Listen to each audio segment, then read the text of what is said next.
지금부터 제2차 원내 정책회의를 시작하겠습니다. 김동철 원내대표께서 개회 선언을 해주시겠습니다. 네, 바른미래당 제2차 원내 정책회의를 시작하겠습니다. 예, 다음은 김동철 원내대표님의 발언이 있겠습니다. 헌법은 국가의 최고, 최상위 규범입니다. 개헌은 공동체 전체의 합의에 의해서 국민 통합과 국가의 안정적 발전에 기여하는 절차 및 방식으로 이루어져야 합니다. 그런데 지금의 개헌은 대통령과 청와대 참모들이 주도하면서 국회를 전면 무시한 채 진행될 뿐만 아니라 국민 통합에 기여해야 할 개헌이 거꾸로 나라를 흔들며 갈등과 혼란만 가중시키고 있습니다. 더 큰 문제는 청와대 개헌안은 국무회의 심의도 거치지 않았고 법제처 심사조차 거치지 않았다는 점입니다. 헌법학자들의 지적처럼 청와대가 주도하는 개헌안은 국무회의 심의를 거치도록 규정한 헌법 제89조에 대한 위헌 소지가 있을 뿐 아니라 국무회의를 단순한 요식행위로 생각하는 오만한 발상입니다. 현행 헌법도 지키지 않으면서 개헌을 하겠다는 이런 자가당착이 어디 있습니까? 국회도 패싱, 국무회의도 패싱, 법제처도 패싱, 처음부터 끝까지 오로지 청와대뿐입니다. 국무위원인 법무부 장관을 배제하고 대통령의 개인 비서에 불과한 민정수석 주도로 개헌안을 이벤트하듯 하나하나 발표하는 이런 행태야말로 국민을 우롱하고 여당을 침묵의 거수기로 전락시키고 야당을 철저하게 무시하는 제왕적 대통령의 폐해 그 자체입니다. 제왕적 대통령제를 청산하는 개헌과 함께 정치개혁의 완성을 위해 동시에 추진돼야 하는 것이 국민 대표성과 비례성을 강화하는 선거제도의 개혁입니다. 선거제도 개혁으로 대화와 협치의 제도화를 이뤄내야 합니다. 현행 선거제도는 과거 적대적 양당제의 산물이고 일종의 제도 적폐입니다. 청와대와 민주당은 제왕적 대통령제 청산이라는 국민적 요구를 과감하게 수용하고 아울러 자유한국당은 국민 대표성 강화를 위한 선거제도 개편 과제에 대승적으로 결단할 것을 촉구합니다. 문재인 정부가 지금의 경제 상황에 대해서 둔감한 것인지 알면서도 근거 없는 낙관론으로 무작정 버티는 것인지 검증되지도 않은 소득주도 성장론의 허상에 아직도 기대고 있는 것인지 거듭 묻습니다. 지금 한국 경제는 저성장 고착화의 위기가 현실화하면서 이를 타개할 근본 대책을 마련하는 일이 시급합니다. 과거 경제성장을 이끌었던 주력 산업들은 침체되어 전통적 일자리는 사라지고 기업들은 각종 규제에 막혀 새로운 성장 동력을 마련하지 못한 채 한국을 버리고 해외 시장으로 떠나고 있습니다. 한국은마저 최근 보고서에서 생산성 격차를 줄이기 위해 규제 여파와 노동시장 유연성 확보, 한계기업 구조조정 등이 진행돼야 한다고 충고했습니다. 이주열 하는 총재도 신성장 동력을 위해 제한적 규제를 속도감 있게 완화하여 정체된 산업 생태계에 활력을 불어넣는 것이 매우 필요하다고 하지 않습니까? 지난해 대한상공회의소의 국내 신산업 실태조사에 따르면 우리나라 700여 개의 신산업 기업들은 규제 애로를 가장 큰 문제로 들었습니다. 그만큼 신성장 동력을 위해 규제 개혁이 절실하다는 것입니다. 실제로 우리나라는 과거 김대중 대통령이 주도한 IT 혁명과 문화산업 융성 이후 특별한 성장 동력과 수익 모델을 전혀 창출해내지 못하고 있습니다. 지금이라도 포괄적인 네거티브 방식의 규제 혁신부터 시작하여 규제 프리존 특별법 등으로 우리 기업들이 4차 산업혁명에 앞장서 대비하고 혁신 기술을 키우도록 해야 합니다. 우리 경제의 회생은 바로 과감한 규제 개혁과 적극적인 구조 개혁에 달려 있습니다. 문재인 정부 성공의 핵심 관건도 경제와 민생에 달려 있음을 거듭 촉구합니다. 이상입니다. 예, 다음 지상욱 정책위원장님 발언을 듣겠습니다. 일방적인 정부 개헌안 발표가 3일에 걸친 버라이어티 쇼로 전락하고 있습니다. 일부에서는 3부작 개헌쇼다, 헐리우드 액션이다 라는 표현까지 나오고 있습니다. 이는 네 편, 내 편을 나눠서 전선을 형성하고 국민 분열을 통해서 개헌 의도를 호도하고자 하는 지방선거를 앞두고 벌리는 신종 언론 지면 점령 작전이라고 저는 평가합니다. 내용 없는 형식은 있을 수 있어도 형식 없는 내용은 존재하기 힘들다는 그 뜻을 반드시 청와대는 알아야 될 것입니다. 우리는 1987년 10월에 이루어졌던 국민의 염원을 담은 국회 합의의 개헌을 우리는 기억합니다.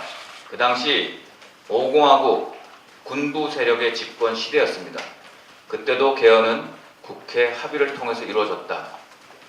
그때 반대했던, 투쟁했던 그 세력들이 지금 와가지고 이 민주화 시대에 개헌을 힘으로 몰아붙이는 것은 정말 역사를 한참 돌려도 많이 거꾸로 되돌린다는 것을 인식해 주기 바랍니다. 두 번째, 서울시 의회에서 더불어민주당과 자유한국당 의원들이 4인 선거구제를 반대하면서 제7회 전국 동시지방선거에서 4인 선거구제 도입을 무산시켰습니다. 이는 비단 서울만의 문제가 아닙니다. 인천, 경기, 대전, 부산, 경남 등 4인 선거구를 2인 선거구로 뜯어고치고 있습니다. 이게 무슨 풀뿌리 민주주의입니까? 거대 양당이 당리당략으로 야합하면서 민주주의를 훼손하는 이런 행위에 대해서 깊은 반성이 필요합니다. 우리 정치개혁 소위원회에서도 우리 당 김동철 원내대표가 발의한 공직선거법 일부 개정 법률안과 정의당 심상정 의원께서 발의한 공직선거법 일부 개정 법률안을 비롯해서 다수의 법률안이 회부되어 있음에도 논의조차 못하고 있습니다. 왜 못하면 거대 양당이 반대하고 있기 때문입니다. 거대 양당, 두 기득권 정당의 욕심 때문에 이 법률안에 대해서 논의할 수조차 없는 이 슬픈 현실이 지금 대한민국입니다. 이게 과연 나라다운 나라라고 할 수 있겠습니까? 두 거대 양당인 더불어민주당과 자유한국당이 민주주의를 짓밟는 게 지금의 현실입니다. 개헌에서는 지방 분권 강화를 운운하면서 민의를 제대로 수렴할 4인 선거구제에 대해서 침묵하는 게 정의인지 묻고 싶습니다. 오늘 오전 10시에 정개특위 소위가 열립니다. 시급한 논의는 기초의회 정수에 관련된 공직선거법 일부 개정 법률안이라고 생각합니다. 그러나 오늘 올라온 안건들 모두 양당의 기득권만 배불리는 법안들 뿐입니다. 오늘 반드시 정말 국민이 염원하는 공직선거법 일부 개정안 법률안도 함께 상정돼서 대한민국의 민주주의와 자치분권을 만들기 위한 논의가 꼭 필요하다라는 말씀을 드립니다. 오늘 이런 보도가 나왔습니다. GM이 한국에 손 벌리면서 5년간 6,000명을 감축한다. 한국 GM이 최근에 우리 정부에게 제출한 외국인 투자 지역 지정 신청서에 5년간 인력을 6,000명 감축하고 연간 생산량을 20만 대 이상 축소한다는 내용이 담긴 것으로 확인됐습니다. 우리 정부의 금융 지원과 세금 감면 혜택을 요구하면서 대규모 구조 조정을 하겠다는 내용입니다. 이 얘기는 세금은 안 내고 인원은 국민에게 약속했던 50만 대 생산 운운하더니 이제는 30만 대로 줄인다는 것이고, 또 신규 채용은 달랑 7명 하겠다고 하면서 6,000명을 감축하겠다고 합니다. 도대체 이게 무슨 소리인지 이해할 수가 없습니다. 그런데 이 와중에 이동걸 한국산업은행 회장은 5천억을 들여서 10만 개 일자리가 유지되면 나쁜 장사 아니다 라고 하면서 한국 GM 지원을 강력하게 시사했습니다. 그간 정부는 선실사 후 대책을 세운다고 약속했습니다. 그러면서 국정조사는 하지 말자고 했는데 이동걸 사는회장은 벌써 대책을 내놓았습니다. 5천억 투입에 10만 개 일자리를 유지한다고 합니다. 도대체 무슨 계산으로 10만 개 일자리라고 하는지, 그런 꼼수로 GM이 애초부터 원했던 국민 세금 5천억을 캐시로 주겠다고 작정한 것입니다. 정말 엉뚱한 곳에 머리를 쓰고 있습니다. GM 사태 발생한 지 수개월이 지났습니다.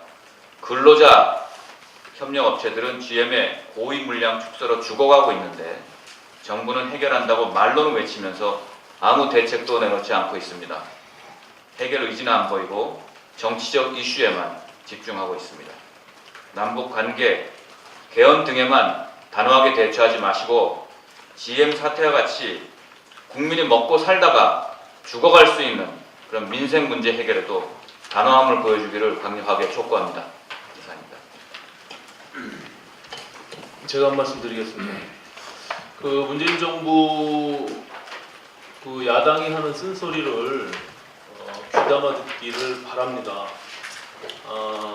과거 김동철 대표께서 교육단체 대표연설에서도 말씀하셨지만 총리는 어디 가고 내각은 보이지 않고 청와대 비서들이 앞장서서 국정을 주도하는 모습들은 과거 정부와 별반 다를 것이 없습니다. 이제 앞으로는 청와대 비서들의 국회 청문회, 인사청문회까지 도입돼야 될 그럴 판이 됐습니다. 그 국정농단에 분노하면서 적폐를 뿌리 뽑겠다는 뽑겠다고 하더니 말 바꾸기 정부가 되고 또 도로 박근혜 정부가 돼서 역사를 거꾸로 되돌려가고 있습니다. 문재인 정부는 진정 각성을 해야 할 것입니다. 청와대 권력을 내려놓고 광화문 시대를 열겠다고 국민들과 약속했습니다. 그 의미가 단순히 청와대를 광화문으로 옮기겠다는 것입니까? 왜 총리, 장관은 오간데 없고 모든 권력의 중심에 청와대만 보이고 있는지, 또 대통령 비서들만 보이고 있는지 묻지 않을 수 없습니다. 또 왜 민주당은 대통령 말이라면 신주단지 모시듯 하면서 대통령 스스로 손바닥 뒤집듯 말 바꾸는 것에 대해서는 왜 한마디도 없는 것입니까? 그 정부 초기 내각 구성에 스스로 약속한 인사 5대 원칙, 또 인사 추천 실명제 등 국민과의 약속은 누가 했습니까? 그런데도 약속을 걷어차 버리고 국민들께 아무런 설명조차 하지 않고 있습니다. 제가 오늘 말씀드리려고 하는 것은 누차 얘기했던 공공기관의 낙하산 인사를 말씀드리려고 하는 것입니다. 적폐 중에 적폐라며 지금 강원랜드를 비롯해서 공공기관의 인사 문제를 놓고 나라를 떠들썩하게 했던 문재인 정부가 지금 공공기관은 물론이고 심지어 민간 부분에서까지 낙하산 인사, 보훈 인사로 내려꽂고 있습니다. 누차 말씀드렸지만 공공기관의 장들의 낙하산 인사를 지적해 왔는데 최근에 농어촌공사 사장에 최규성 전 민주당 의원을 임명했습니다. 또 한국산업인력공단 이사장에 김동만 문재인 캠프 노동위원회 상임 공동위원장을 앉혔습니다. 제가 판넬로 만들어 왔는데 지난번 말씀드린 과거에 대한석유협회 회장, 그리고 가스안전공사 사장, 한국도로공사 이사장, 한국마사회 회장 등 문재인 캠프 그리고 전직 민주당 의원들이 이미 임명이 된 것입니다. 이건 여러 번 얘기를 했기 때문에 오늘 말씀드리고자 하는 것은 공공기관의 사회이사 감사들까지도 모조리 지금 문재인 캠프의 인사들로 채워놓고 있는 것은 적폐 중에 적폐 아니겠습니까? 말씀드린 농어촌공사 사장, 한국산업인력공단 이사장, 그리고 지금 국민연금공단 감사로 지금 김성주 연금공단 이사장조차도 낙하산 인사를 했음에도 불구하고 그 이사장의 전주고등학교 선배인 KBS 전주 반송 총국의 보도국장, 전 보도국장이었던 이춘구 보도국장을 임명했습니다. 또 잘 아시다시피 비리백화점이라고 불리는 그랜드 코리아 레저, 서울에 부산에 있는 외국인 카지노를 운영하고 있는 문광부 산하의 공공기관인 GKL 감사로 임창규 전 민주통합당 사무부총장을 임명했습니다. 또 LH 감사로 문재인 캠프 미디어 특보를 한 허정도 감사, 그리고 금융감독원 감사로 문재인 캠프 출신의 대통령 경희대학교 후배인 김우찬 고법판사를 임명했습니다. 그리고 아래 나와 있는 여러 지금 사회이사들, IBK 기업은행, KB금융지주, 하나금융지주, 신한금융지주, 한국전력공사, 또 정보통신산업진흥원 원장, 정보화진흥원 원장 후보 등 군으로 모두 지금 문재인 캠프의 사람들로 후보군들이 오르내리고 있습니다. 이것이 실제로 현실로 이루어지지 않기를 바라는 마음에서 오늘 다시 한번 쓴소리를 하는 것입니다. 과거 민주당의 여러 의원들께서 박근혜 정부의 낙하산 인사, 과거 정부에 대해서 끊임없이 문제 제기를 해오지 않았습니까?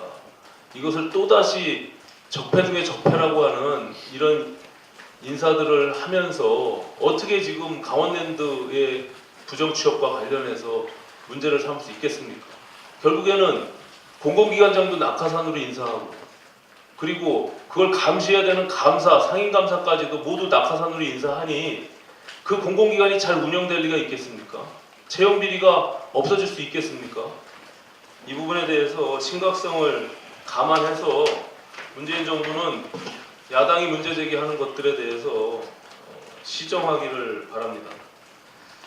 정의로운 결과를 만들어내야 될 것입니다. 이 부분에 대해서 임종석 실장 지난 운영위 발언에서 공공기관에 정치권 인사가 간다고 해서 무조건 낙하산 인사가 아니라고 본다라는 발언을 했습니다. 이것은 과거 민주당이 야당 시절에 했던 말과 전혀 배치되는 말입니다. 또 대표적인 낙하산 인사로 불리웠던 한국철도공사의 오영식 사장은 국회 질의 과정에서 철도 관련 일을 한 적이 있느냐라고 묻는 의원에게 나는 철도를 많이 탄다, 이런 어이없는 대답을 했습니다. 이게 국회를 희롱하고 아주 오만스러운 아전인수격 해석이 아니겠습니까? 뭔가 달라진 것을 보여야 합니다. 문재인 정부, 과거 정부와 다르다는 것을 보여줘야 국민들이 인정할 거 아니겠습니까? 아니면 솔직해지시길 바랍니다. 절대 권력을 잡고 보니까 과거는 과거고 옛날 말은 하나도 기억이 나지 않는다고 솔직하게 말한다면 그것이야말로 양심 있는 정부라고 평가될 것입니다. 문재인 대통령과 청와대 비서들의 폭주를 멈추고 적폐의 전철을 벗어나야 될 것입니다. 이걸 돌이키지 않는다면 그 이중적 행태에 대해서 반드시 부메랑으로 돌아올 것을 경고하는 바입니다. 다음 헌정특위 간사를 맡고 있는 우리 김관영 의원님 오랜만에 나오셨는데 발언이 있겠습니다.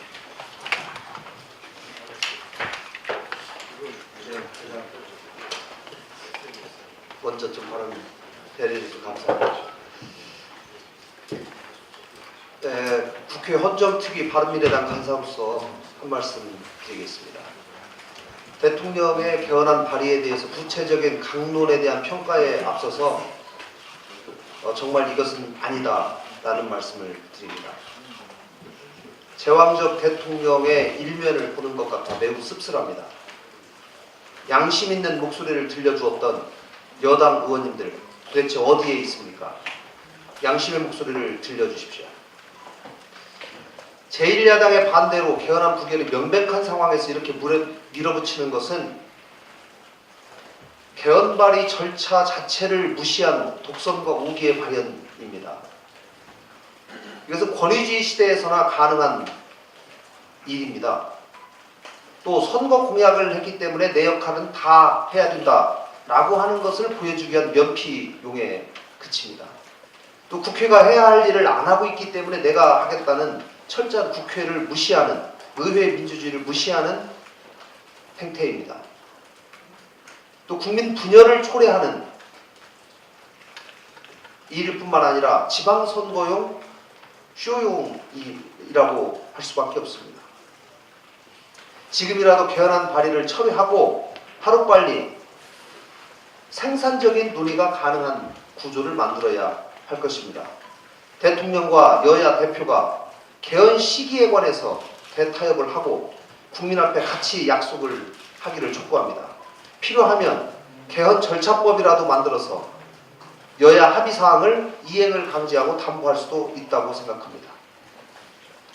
대통령의 개헌안에 표의 비례성을 강화하겠다, 지방분권을 강화하겠다는 얘기가 들어 있습니다. 그러나 현실 여당은 전혀 다른 행보를 보이고 있습니다. 여러 의원님들 말씀해 주셨는데 서울시 기초의원 중대선거구제, 당초에 선거구 획정위원회에서 37개 지역을 4인 선거구로 확정했습니다만은 그 뒤로 수정한 7군데, 결국은 한 군데도 없이 전부 2인 선거구로 쪼갰습니다. 이것은 정치적인 폭거입니다. 거대 양당의 담합을 통해서 정당 민주주의의 후퇴를 초래하고 촛불 민심에 정면으로 반하는 행태입니다. 서울뿐 아니라 17개 광역의회에서 똑같은 일이 벌어지고 있습니다. 민주당은 그동안 선거제도를 개혁해서 표의 등가성을 높이자고 주장해 왔습니다. 이번 사태야말로 중앙당 차원에서 진상을 파악하고 국민 앞에 사과해야 할 일입니다. 더 이상 눈 감고 아웅하는 이런 행태 중단해 주십시오. 앞으로 국회 정치개혁특위에서는 독립적이고 중립적인 선거구 획정위를 만들고 그 획정위의 안에 따라서 정치권이 기속되는 그러한 선거법 개정이 절실하고 그러한 방향으로 반드시 법 개정을 해나가도록 하겠습니다.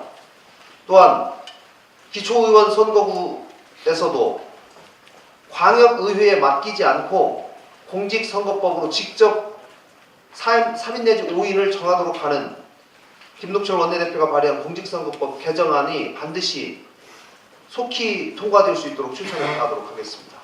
이상입니다. 예, 국방위 간사를 맡고 있는 김중로 최고님 말씀하겠습니다.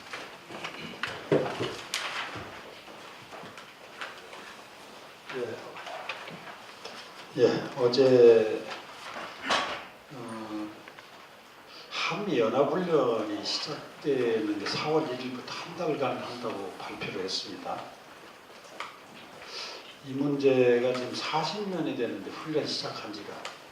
그리고 이 훈련은 미국이 세계 주요 동맹국들하고 실상 연종 계획되어 있어서 쭉 되어 있는 걸 지금까지 저희가 무슨 연기한다, 취소한다, 축소한다, 통합한다, 또 가을에 있을 울지 프리덤을 열어놓고 통합하는 별별 얘기를 다 하면서 지내왔습니다.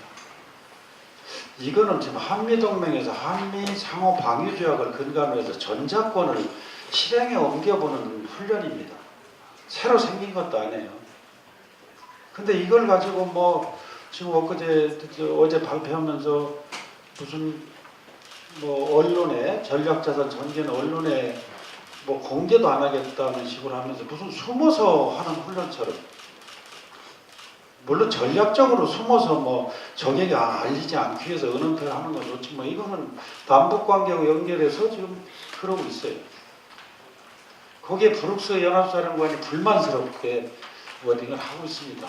이것들이 한미동맹에 어떤 영향을 미칠까 우려가 굉장히 됩니다. 지금 군사적으로 안 되니까 관세 폭탄, FTA 협상에서 아주 어려움을 겪어야 되고, 또 특히 또 최근에 어제 제가 말씀드린 방위비가 드디어 예상을 1조 1,000억까지 올라갈 예상을 하고 있습니다. 거기서 사드 1개포대 운영비까지 해서 그렇게 지금 압박을 받고 있는 상황에서 저희들이 통상 위기 다음에 기회가 올 것이다 이러지만, 저는 지금 남북관계가 기회를 잡았는데 정부의 노력으로 위기가 되지 않을까 저는 굉장히 걱정을 하고 있습니다. 이런 상황에서 늦었지만 훈련 일정이 확정돼서 공표돼서 굳건한 한미동맹을 확인하고 유사시에 우리 영토를 수호할 실전 대비태세를 유지할 수 있게 되었습니다. 그런데 당연한 결정을 두고 참 다행이라고 말할 수밖에 없다는 현 상황이 얼마나 안타깝습니까? 지금 남북관계에 지금 해빙 무드가 오고 있지만 주변은 좀 급박하게 돌아갑니다. 북미, 남북 대화 정상회담 앞두고 한미, 한중일, 남북미까지요. 오늘 아침에 나와요. 거기에 또 일본도 패싱당할까봐 북한하고 회담을 하겠다고 좀 제안을 해놓고 있는 상황입니다. 그러나 이 언론 보도에 따르면 남북미 북미 정상회담을 앞둔 시기임을 감안해서 미국의 항공모함과 같은 전략 자산을 이번 훈련에 배치하지 않기로 하는 등 훈련 강도가 대폭 축소되어 있고 4월 한 달에 그냥 정상회담 전에 끝낸다고 합니다. 어제도 제 뭐 번개불에 콩태 먹듯이 하는 훈련이 과연 효과가 있겠느냐 하는 말씀도 드렸습니다만 참 여러 가지로 우려가 됩니다. 물론 정부가 일궈낸 기대치를 훨씬 뛰어넘는 외교 성과인 남북 정상회담, 북미 정상회담 성사를 높이 평가합니다. 그러나 이번 회담 성사는 우리의 최종 목표인 한반도 비핵화와 항구적인 평화로 가기 위한 중요한 분수령이 될 것은 틀림없는 사실입니다. 그러나 수십 년간 화전양면 전술로 한국과 미국을 비롯해 전 세계를 우롱하고 농락했던 북한의 진정한 변화를 확인할 만한 뚜렷한 징후는 없습니다. 이 대목에서 트럼프가 외쳤던 25년간 속아왔는데 다시는 속지 않겠다라는 그 말의 의미를 되새겨볼 필요가 있습니다. 그리고 지금은 회담을 약속한 시기이지 회담이 종료되고 성공한 협상으로 마무리되어 가시적인 성과를 손에 쥔 시기가 아닙니다. 협상력을 높이기 위해서 치열하게 협상 카드를 고민해야 할 때가 아닌가 싶습니다. 북한은 이미 국제사회의 대북 제재로 수세에 몰려 있고 마지막 출구를 찾기 위해 대화에 나선 상황입니다. 지금은 불필요한 대북 저자세를 자처하며 훈련 규모를 축소할 때가 아니라 더욱 훈련 규모 강도를 높여갈 때라고 저는 생각을 합니다. 연합훈련은 미국이나 유엔의 제재와 압박의 효과를 높이는 데 상당한 영향을 미칠 겁니다. 우리가 가진 패를 버려가면서까지 북한의 심기를 거스르지 않겠다는 정부의 북한 눈치 보기 행태는 매우 부적절합니다. 물론 남북대화와 북미대화가 잘 이루어져서 비핵화가 이루어져서 항구적 평화의 수순으로 간다면 그보다 좋은 것이 어디에 있겠습니까? 우리나라 국민이라면 누가 그걸 원하지 않겠습니까? 하지만 만약 실패했을 때 북한은 결국 핵무기를 완성하고 우리 국민 치러야 할 대가는 상상을 초월할 것입니다. 이럴 때일수록 전략자산 추가 배치, 한미연합훈련 기간 연장, 참석 인원 확대를 통해 결연한 비핵화 의지를 보여주는 우리가 가진 협상카드 효과를 극대화할 것으로 판단이 됩니다. 회담 성사는 큰 성과이면 틀림없지만 장밋빛 기대만으로 대북 문제를 접근해서 우리가 가진 협상카드를 버리는 우를 범해서는 안 될 것입니다. 감사합니다. 예, 산자위 간사를 맡고 계신 정우천 최고위님 발언 듣겠습니다.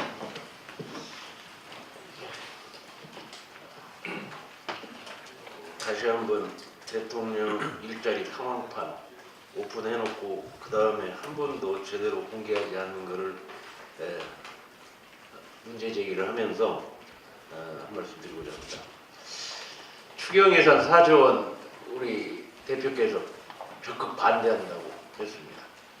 그 반대를 뛰어넘으려면 작년 12조 추경에 대한 결과를 낱낱이 정부가 국민에게 국회에 보고해야 합니다. 지금 내용으로 보면 투입된 추경의 영향의 효과도 별로 없었습니다. 집행률도 굉장히 낮았습니다. 청년 체험 공제 같은 경우는 55%. 또 예산을 그렇게 2배로 올렸는데 214%를 올려놓고도 또 거기에 지금 현재 7% 정도. 정부 주도 돈으로 일자리 해결되지 않습니다. 지금 한 1년 문재인 정권의 정책을 보면 기업 기살리는 정책으로 가는 전 세계의 그 추세, 다시 얘기하면 규제 개혁, 또 4차 산업혁명 시대에 맞는 일자리 또 기업 창출을 위한 규제 개혁, 규제 프리전법이나 산업 서비스 기본법을 그렇게 해결해야 되는데도 그거는 열중시하고 있습니다. 노동개혁 안 하고 있습니다. 그래놓고 기업 목적인 최저임금, 근로시간 단축, 법인세 인상. 그러니 중견기업 사장들을 만날 때마다 해외로 이전 계획만 세우고 있는 그분들을 볼 때 억장이 무너집니다. 그건 그렇게 해놓고 일자리 창출을 하겠다고 정부에서 아무리 예산을 편성한다 해도 그거는 결과가 좋은 결과가 나오지 않을 거다. 작년 그 해외 투자가 47조 원으로 대폭 늘어났습니다. 그래서 하나 정부에 크게 제안을 한 게 뭐였냐면 국내에서 지금 이렇게 해놓고 일자리 아무리 노력해도 성과가 나지 않을 거다. 그러니 이번 기회에 6.1을 기회로 세계 일자리 세계화를 하자. 그 예를 든다면 지금 일본이 한국 그 취업을 2만 명이 넘어섰습니다. 지금 중국 또는 미국 심지어 영국, 프랑스 다 경제 성장의 새로운 그런 기가를 올리고 있습니다.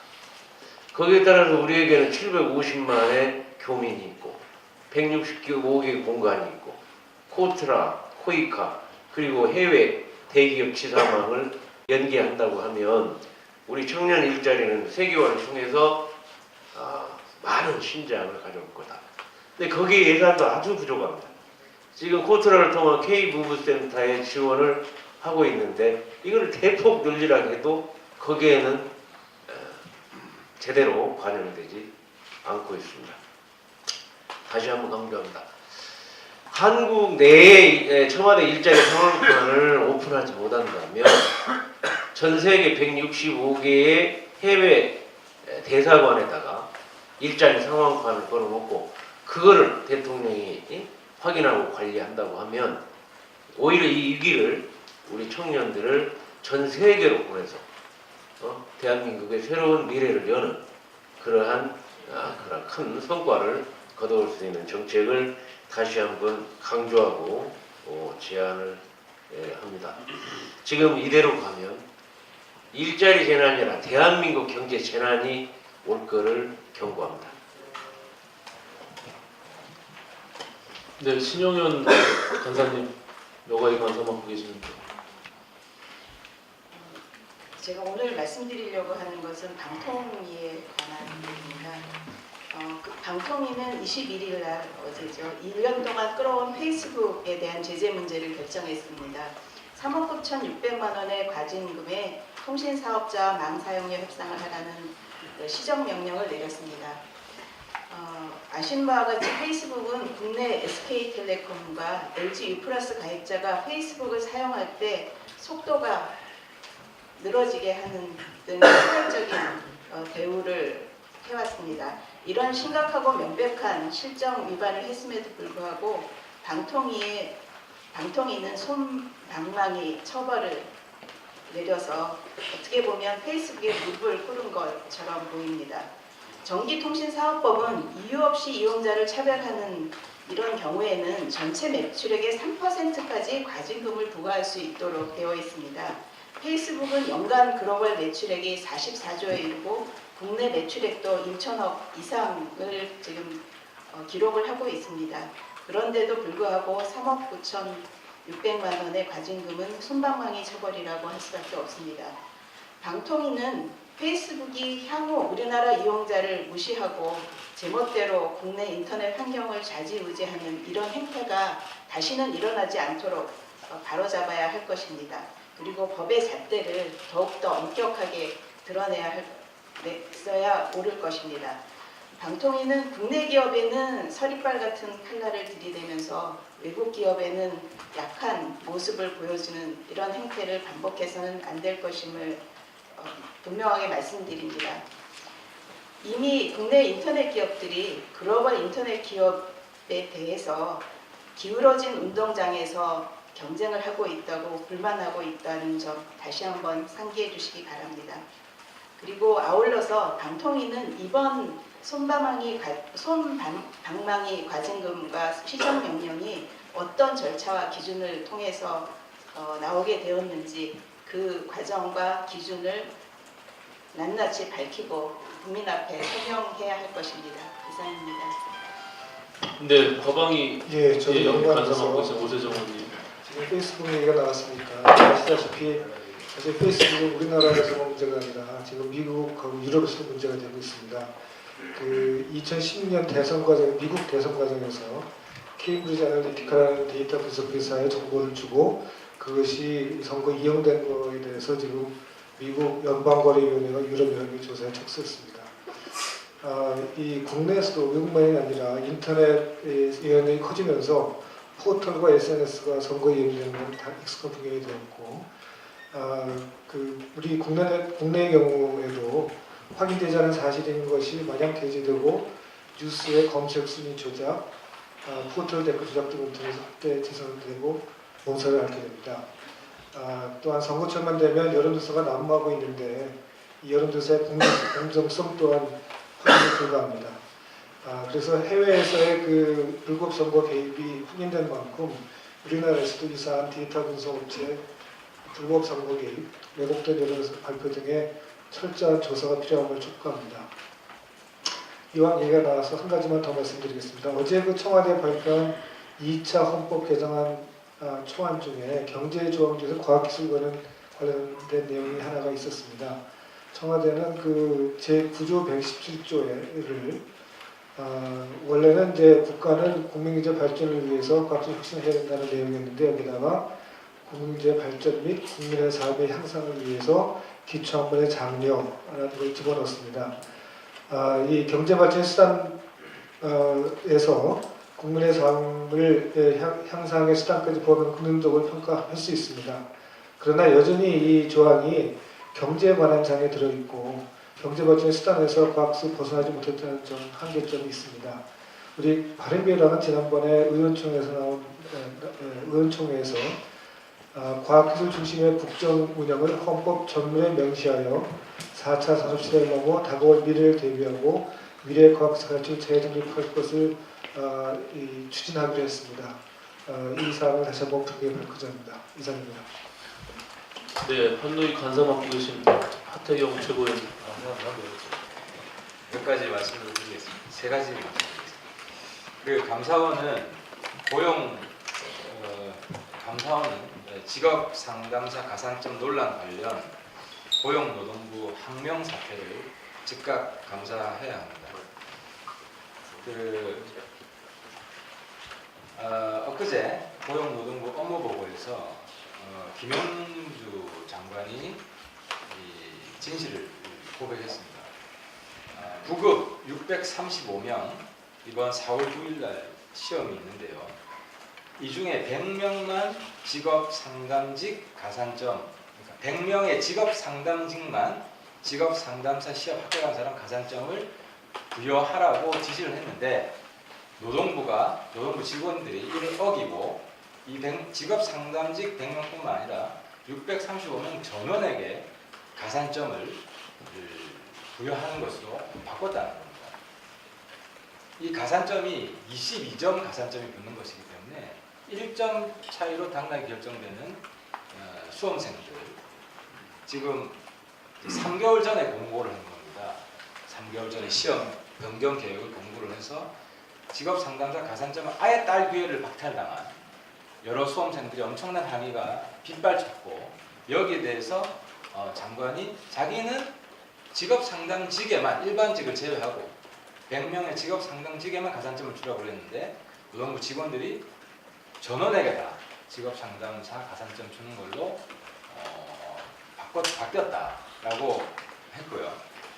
그저께 고용노동부 업무보고 현장에서도 김영주 장관은 내 취지가 그거였기 때문에 100명에만 가산점이 해당된다고 그 현장에서 이야기했는데 그 현장에서 바로 직원들이 이행할 것을 약속한 것이 아니라 장관님 말이 틀렸다는 식으로 오히려 장관 지시사항에 불복하고 항명하는 모습을 현장 업무보고에서도 연출을 했습니다. 채용 비리입니다. 이거 시험 계획을 시험 직전에 바꾸는 이거 자체가 가장 큰 채용 비리고 대통령이 가장 강조하는 게 채용 비리 없는 나라 만들겠다는 것입니다. 고용부 장관은 이 채용 비리 없는 이런 공정성의 가치를 국정에 구현하려고 노력을 하는데 그 밑에 직원들이 그것을 허물어뜨리고 있습니다. 김영주 장관의 지시에 불복하고 항명하는 이 노동부 직원들이 누군지 감사원은 즉각 조사해서 이분들 다 징계를 합니다. 두 번째는 법무부 장관한테 합니다. 법무부 장관은 자존심 있으면 즉각 자진 사퇴하십시오. 대통령이 개헌 주무부처인 법무부 장관이 아니라 조국 민정수석에게 개헌안 입장 발표를 시킨 것은 법무부 장관을 불신임했다는 겁니다. 이 정도도 못 알아차렸으면 정말 눈치 없는 장관입니다. 치욕입니다. 이거. 국회에 책임지고 국민에게 책임을 지는 것은 민정수석이 아니라 법무부 장관입니다. 청문회를 통과하고 국회에 나와서 답변하는 것은 법무부 장관이 하는 것입니다. 개헌에 대한 정당성은 법무부 장관이 가지고 있는 것입니다. 그럼에도 불구하고 법무부 장관이 배제된 것에 대해서 법무부 장관이 치욕을 느끼고 바로 즉각 자진 사퇴합니다. 마지막으로 강남 지역 아파트 신혼 특별 공급이 금수저 특혜 공급으로 변질되고 있습니다. 강남 지역 아파트는 취약계층에게 아파트를 공급하는 취지에서 마련된 신혼 특별 공급 제도에서 배제돼야 합니다. 이 신혼 특별 공급 제도라는 것은 취약계층 부부들, 신혼 5년 내 부부들, 맞벌이 부부에게 아파트를 쉽게 공급하기 위한 것입니다. 연소득 7천만 원 이하에만 해당이 됩니다. 그런데 강남 이번에 특별 공급된 아파트 최저 가격이 10억입니다. 그리고 7억의 현금이 있어야 살 수 있습니다. 이것은 부모로부터 재산을 물려받지, 큰 재산을 물려받지 않은 젊은이들은 아예 취득하는 게 불가능합니다. 근데 이것을 취약계층 특별공급이라고 이번에 공급을 했습니다. 이 강남지역 아파트 취약계층 특별공급은 오히려 금수저와 흑수저의 사회적 위화감만 조장할 뿐입니다. 이 신혼특별공급 말고 그 외 취약계층 특별공급에서도 19살짜리 젊은이가 14억짜리 개포 8단지 아파트를 특별 공급받는 사태가 일어났습니다. 19살짜리 14억짜리면 한 10억 정도 돈이 있어야 되는데요. 이거는 어떤 증여가 있지 않고는 불가능합니다. 그래서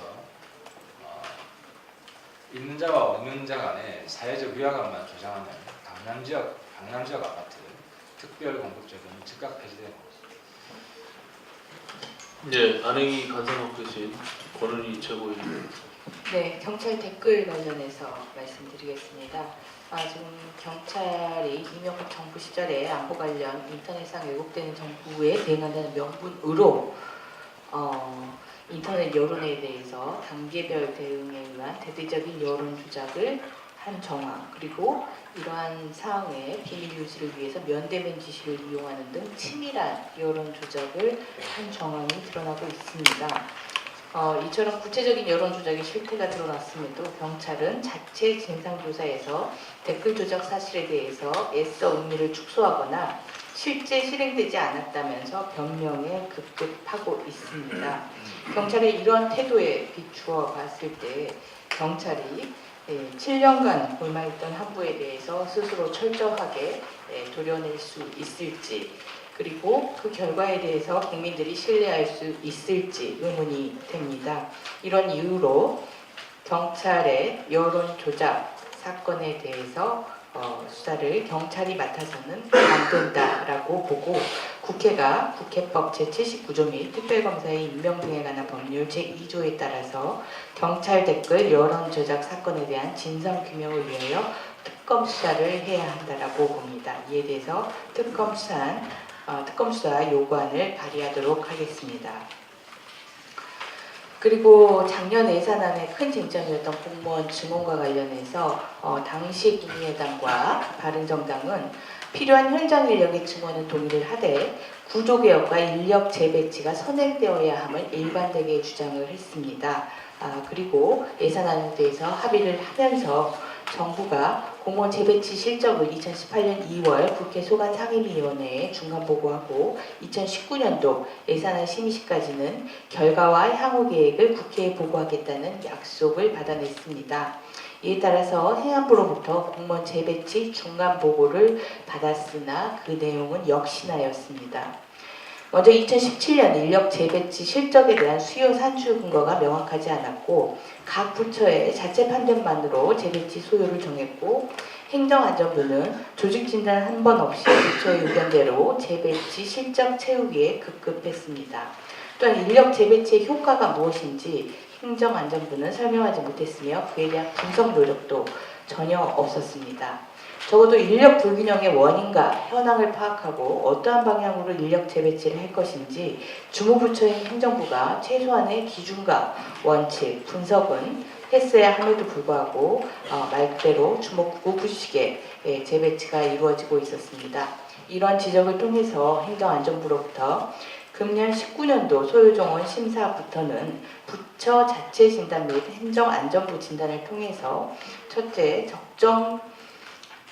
전체 적정 인력 수요, 둘째, 재배치로 충당할 수요, 셋째, 추가 신규 충원이 필요한 수요를 각각 구분하여 제시를 하는 노력을 하겠다는 답변을 받을 수 있었습니다. 앞으로 바른미래당은 상임위별로 각 부처의 공무원 재배치 진행 현황을 파악하고 조직 진단 등 적정 인원 판단 근거 및 효과 분석을 면밀히 계속 분석해 나가겠습니다. 2019년 예산 편성 시에 동일한 논의가 재현되지 않도록 꾸준히 노력하겠습니다. 예, 복지간사인 최도자 의원님 발언 듣겠습니다. 예, 국민연금이 문영표 이사장 시절에 삼성물산과 제일모직의 합병을 통한 이재용 부회장의 경영권 승계 작업을 도운 것이 드러나 직탄을 받은 바 있습니다.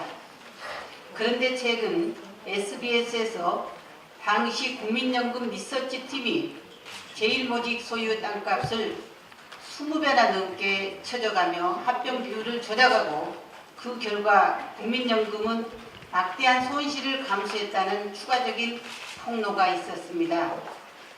보도에 따르면 국민연금 리서치팀은 비상식적인 계산법으로 제일모직 부동산의 가치를 중복 과대 계산하였고 그마저도 부족해 합병 시 2조가 넘는 시너지가 생긴다는 근거 없는 주장으로 합병 찬성을 뒷받침했습니다.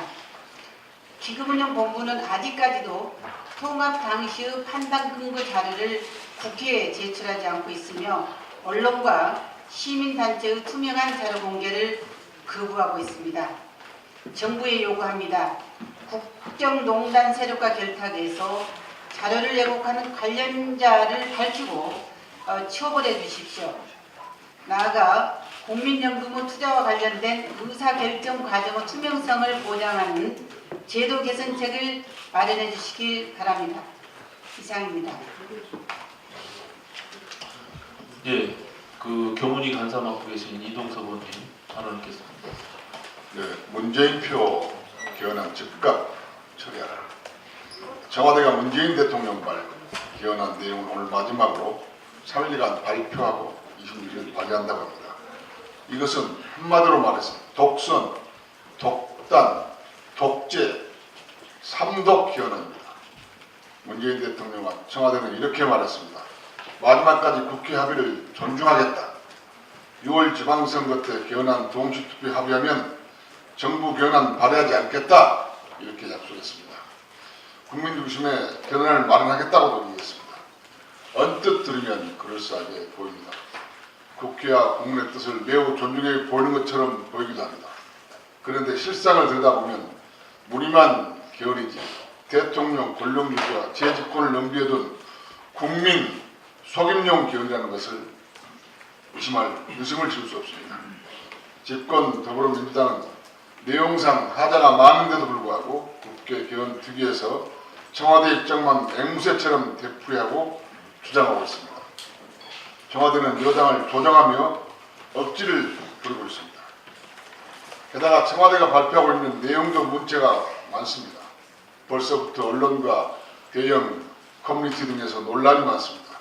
반대 여론이 들끓고 있습니다. 이처럼 국민적 논란도 많고 야사당 모두가 반대하는데도 여당과 청와대가 마위에만 고집하고 있고 부창부수를 하고 있는 것을 보면 분명 6월 지방선거용 개헌이라는데 이론의 여지가 없어 보입니다. 다시 말해 문재인표 개헌안은 국회 하부도 기다리지 않고 국민적 공감대도 없는 지방선거 필승작전의 일환입니다. 그리고 독선, 독단, 독재스러운 삼독 개헌안입니다. 헌법은 우리나라의 시대정신과 체제 그 자체입니다. 국민의 희망에 부응하고 대한민국 청사진을 제대로 담아내야 합니다. 이런 개헌안은 대한민국을 혼란 속에 몰아넣을 뿐입니다. 문재인 대통령과 청와대는 대국민 사탕 발림 개헌 사기극을 즉각 중단할 것을 촉구합니다. 예, 그 공공기관 낙하산 관련해서 제가 발언을 했는데 지금 그 공공기관 낙하산 방지법을 김동철 원내대표께서 발의해서 이미 기재위 소위에서 지금 잠자고 있습니다. 민주당 의원들 그 과거 야당 시절에 발의했던 모든 법안들을 지금 말 바꾸고 전혀 동의하지 않고 있습니다. 특히 대표적인 방송법 비롯해서 어제 운영위 법안 심사가 있었고 오늘 전체회의가 있는데 대부분이 민주당 의원들이 대표 발의한 법안입니다. 동의하지 않고 통과시키지 않고 있는 이유가 무엇인지 정말 부끄럽기까지 합니다. 이런 공공기관 낙하산 방지법 하루빨리 반드시 통과될 수 있도록 민주당 동참해 주기를 호소드립니다. 네, 이상으로 공개 발언을 마무리하고 비공개로 전환해서 회의를 진행하도록 하겠습니다. 언론 여러분 협조해 주시기 바랍니다.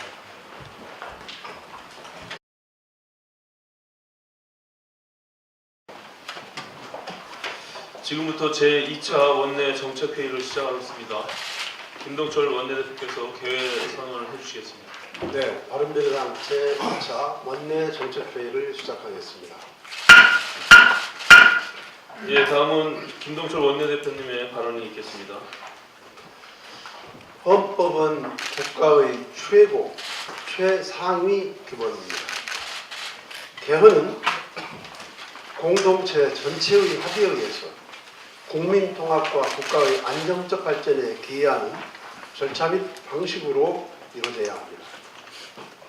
그런데 지금의 개헌은 대통령과 청와대 참모들이 주도하면서 국회를 전면 무시한 채 진행될 뿐만 아니라 국민 통합에 기여해야 할 개헌이 거꾸로 나라를 흔들며 갈등과 혼란만 가중시키고 있습니다.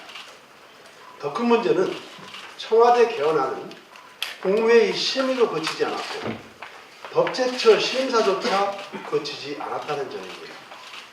헌법학자들의 지적처럼 청와대가 주도하는 개헌안은 국무회의 심의를 거치도록 규정한 헌법 제89조에 대한 위헌 소지가 있을 뿐 아니라 국무회의를 단순한 요식행위로 생각하는 오만한 발상입니다. 현행 헌법도 지키지 않으면서 개헌을 하겠다는 이런 자가당착이 어디 있습니까? 국회도 패싱, 국무회의도 패싱, 법제처도 패싱, 처음부터 끝까지 오로지 청와대뿐입니다. 국무위원인 법무부 장관을 배제하고 대통령의 개인 비서에 불과한 민정수석 주도로 개헌안을 이벤트하듯 하나하나 발표하는 이런 행태야말로 국민을 우롱하고 여당을 침묵의 거수기로 전락시키고 야당을 철저하게 무시하는 제왕적 대통령의 폐해 그 자체입니다. 제왕적 대통령제를 청산하는 개헌과 함께 정치개혁의 완성을 위해 동시에 추진돼야 하는 것이 국민 대표성과 비례성을 강화하는 선거제도의 개혁입니다. 선거제도 개혁으로 대화와 협치의 제도화를 이뤄내야 합니다. 현행 선거제도는 과거 적대적 양당제의 산물이고 일종의 제도 적폐입니다. 청와대와 민주당은 제왕적 대통령제 청산이라는 국민적 요구를 과감하게 수용하고 아울러 자유한국당은 국민 대표성 강화를 위한 선거제도 개편 과제에 대승적으로 결단할 것을 촉구합니다. 문재인 정부가 지금의 경제 상황에 대해서 둔감한 것인지, 알면서도 근거 없는 낙관론으로 무작정 버티는 것인지. 개헌은 국회 합의를 통해서 이루어졌다. 그때 반대했던, 투쟁했던 그 세력들이 지금 와가지고 이 민주화 시대에 개헌을 힘으로 몰아붙이는 것은 정말 역사를 한참 돌려도 많이 거꾸로 되돌린다는 것을 인식해 주기 바랍니다. 두 번째, 서울시 의회에서 더불어민주당과 자유한국당 의원들이 4인 선거구제를 반대하면서 제7회 전국 동시지방선거에서 4인 선거구제 도입을 무산시켰습니다. 이는 비단 서울만의 문제가 아닙니다. 인천, 경기, 대전, 부산, 경남 등 4인 선거구를 2인 선거구로 뜯어 고치고 있습니다. 이게 무슨 풀뿌리 민주주의입니까? 거대 양당이 당리당략으로 야합하면서 민주주의를 훼손하는 이런 행위에 대해서 깊은 반성이 필요합니다.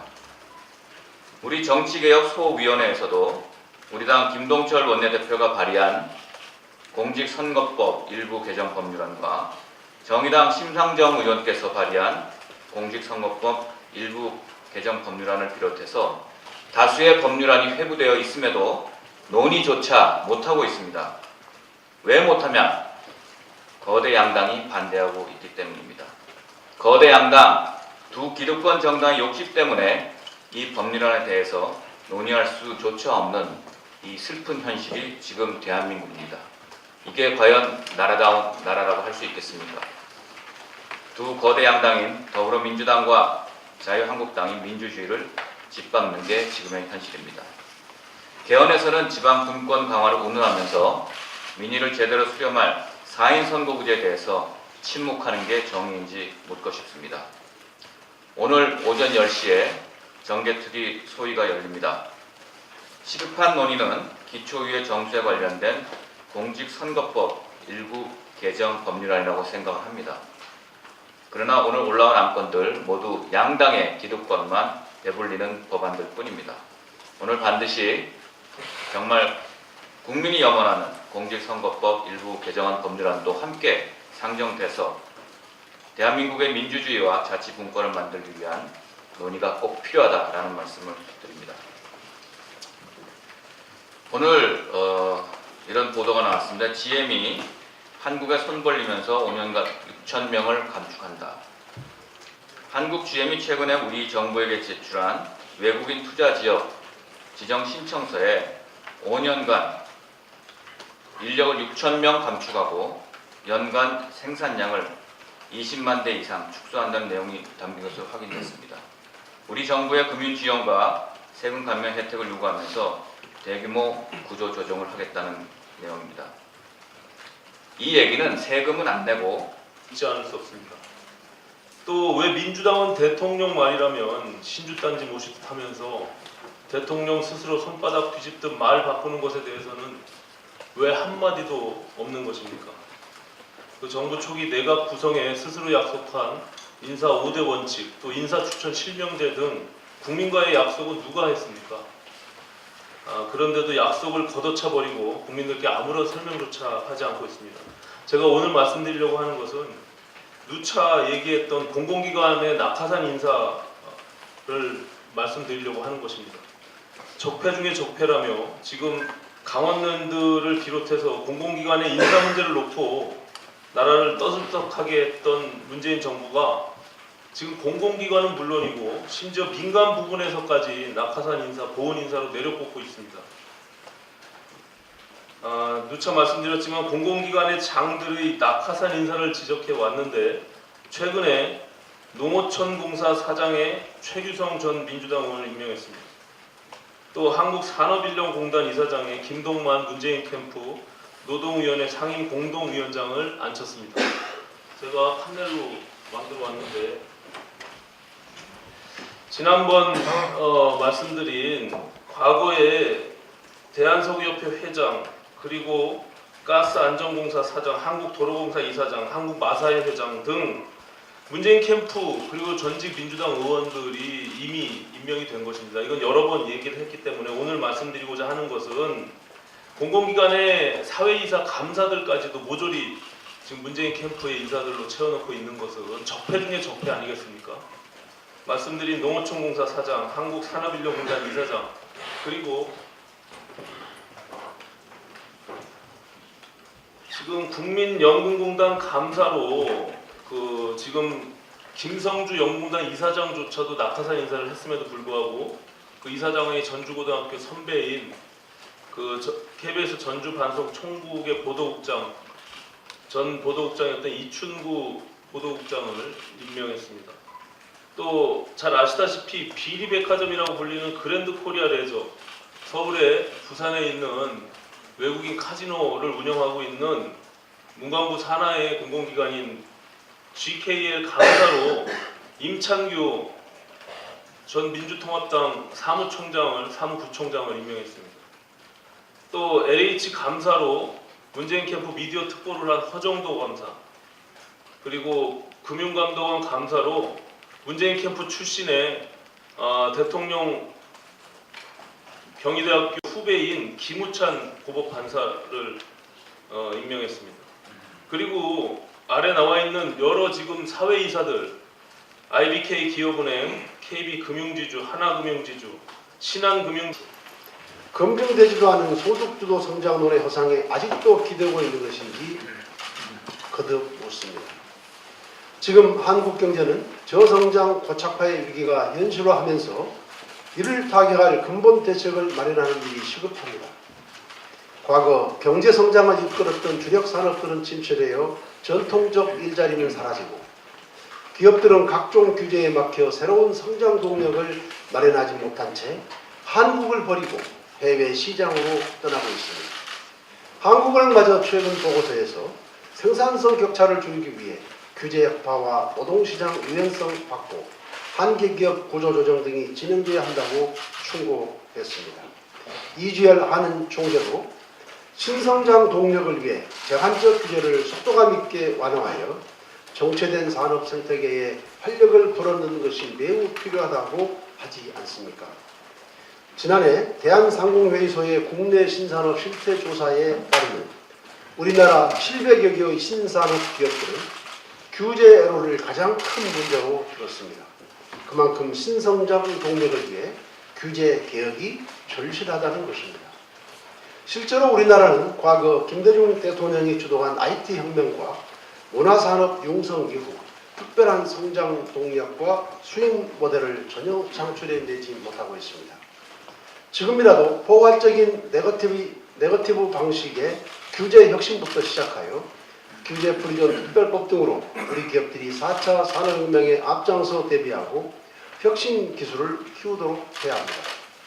우리 경제의 회생은 바로 과감한 규제 개혁과 적극적인 구조 개혁에 달려 있습니다. 문재인 정부 성공의 핵심 관건도 경제와 민생에 달려 있음을 거듭 촉구합니다. 이상입니다. 예, 다음 지상욱 정책위의장님 발언 듣겠습니다. 일방적인 정부 개헌안 발표가 3일에 걸친 버라이어티 쇼로 전락하고 있습니다. 일부에서는 3부작 개헌쇼다, 헐리우드 액션이다 라는 표현까지 나오고 있습니다. 이는 네 편, 내 편을 나눠서 전선을 형성하고 국민 분열을 통해서 개헌 의도를 호도하고자 하는 지방선거를 앞두고 벌리는 신종 언론 지면 점령 작전이라고 저는 평가합니다. 내용 없는 형식은 있을 수 있어도 형식 없는 내용은 존재하기 힘들다는 그 뜻을 반드시 청와대는 알아야 될 것입니다. 우리는 1987년 10월에 이루어졌던 국민의 염원을 담은 국회 합의의 개헌을 우린 기억합니다. 그 당시 5공화국 군부 세력의 집권 시대였습니다. 그때도 인원은 국민에게 약속했던 50만 대 생산 운운하더니 이제는 30만 대로 줄인다는 것이고, 또 신규 채용은 달랑 7명 하겠다고 하면서 6천 명을 간축하겠다고 합니다. 도대체 이게 무슨 소리인지 이해할 수가 없습니다.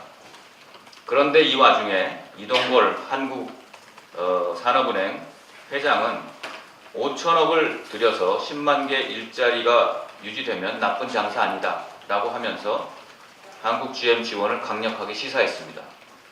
그간 정부는 선실사 후 대책을 세운다고 약속했습니다. 그러면서 국정조사는 하지 말자고 했는데 이동걸 산업회장은 벌써 대책을 내놓았습니다. 5천억 투입에 10만 개 일자리를 유지한다고 합니다. 도대체 무슨 계산으로 10만 개 일자리라고 하는지, 그런 꼼수로 GM이 애초부터 원했던 국민 세금 5천억을 캐시로 주겠다고 작정한 것입니다. 정말 엉뚱한 곳에 머리를 쓰고 있습니다. GM 사태 발생한 지 수개월이 지났습니다. 근로자 협력업체들은 GM의 고위 물량 축소로 죽어가고 있는데 정부는 해결한다고 말로는 외치면서 아무 대책도 내놓지 않고 있습니다. 해결 의지는 안 보이고 정치적 이슈에만 집중하고 있습니다. 남북 관계 개헌 등에만 단호하게 대처하지 마시고 GM 사태와 같이 국민이 먹고 살다가 죽어갈 수 있는 그런 민생 문제 해결에도 단호함을 보여주기를 강력하게 촉구합니다. 이상입니다. 제가 한 말씀 드리겠습니다. 그 문재인 정부 그 야당이 하는 쓴소리를 귀담아 듣기를 바랍니다. 과거 김동철 대표께서 교육단체 대표연설에서도 말씀하셨지만 총리는 어디 가고 내각은 보이지 않고 청와대 비서들이 앞장서서 국정을 주도하는 모습들은 과거 정부와 별반 다를 것이 없습니다. 이제 앞으로는 청와대 비서들의 국회 청문회, 인사청문회까지 도입돼야 될 그럴 판이 됐습니다. 그 국정농단에 분노하면서 적폐를 뿌리고 뽑겠다는 뽑겠다고 하더니 말 바꾸기 정부가 되고 또 도로 박근혜 정부가 돼서 역사를 거꾸로 되돌려가고 있습니다. 문재인 정부는 진정 각성을 해야 할 것입니다. 청와대 권력을 내려놓고 광화문 시대를 열겠다고 국민들과 약속했습니다. 그 의미가 단순히 청와대를 광화문으로 옮기겠다는 것입니까? 왜 총리, 장관은 오간데 없고 모든 권력의 중심에 청와대만 보이고 있는지, 또 대통령 비서들만 보이고 있는지